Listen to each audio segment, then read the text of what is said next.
Mr. Ovia spoke to the Trusteeship Council of the UN on fostering sustainable economic growth, transformation, promoting sustainable consumption and production in Africa. Let's listen.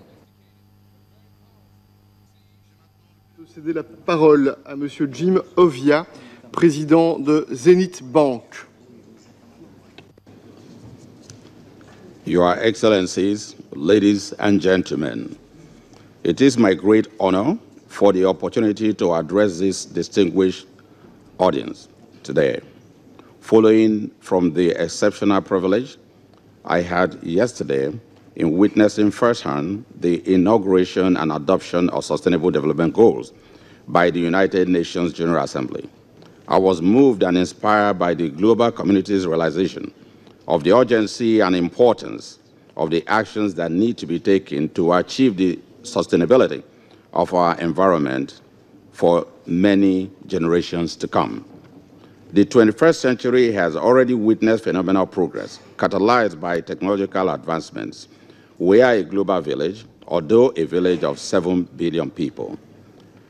Our hunger for consumption has seen extraction of resources grow tenfold.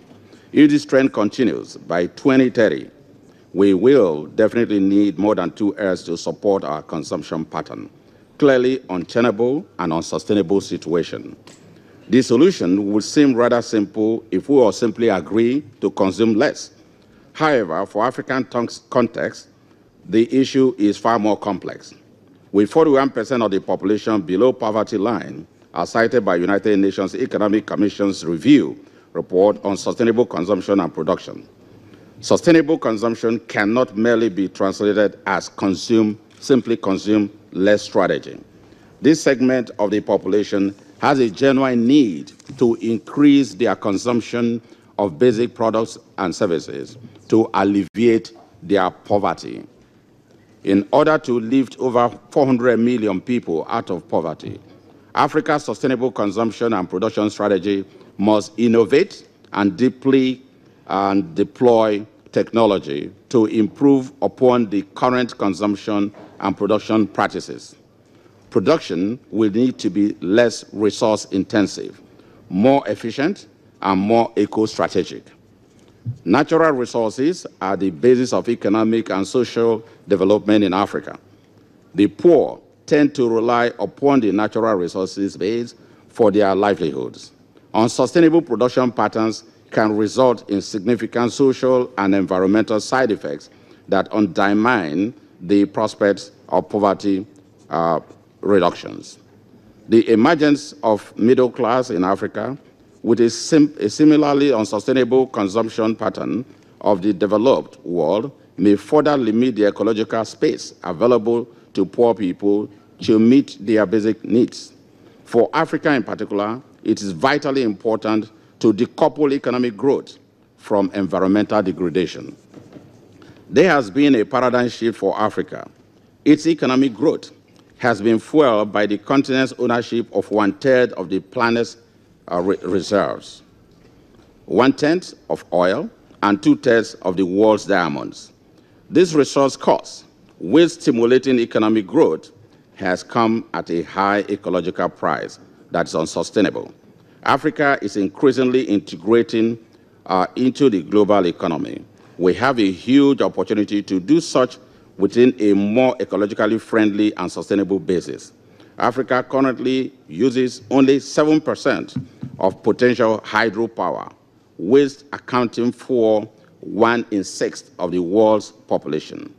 Unfortunately, only 3.1% of the world's electricity is consumed in Africa. Harnessing renewable, abundant resources offers Africa the opportunity to technologically leapfrog its energy constraints in a progressively sustainable manner. I would like to reiterate Pope Francis' comments from his address to the General Assembly yesterday, and I quote, "This common home of all men and women must also be built on the understanding of a certain sacredness of created nature." Full stop. Such comments also resonates with the General Conference of UNESCO, which stated that each generation inheriting the earth temporarily should take care of the use of natural resources reasonably and ensure that life is not prejudiced by harmful modifications of the ecosystems, and that scientific and technological progress in all fields does not harm life on Earth. In conclusion, distinguished heads of states here present and influential private sector leaders and entrepreneurs can easily influence the consumption patterns and behavior of 7 billion people.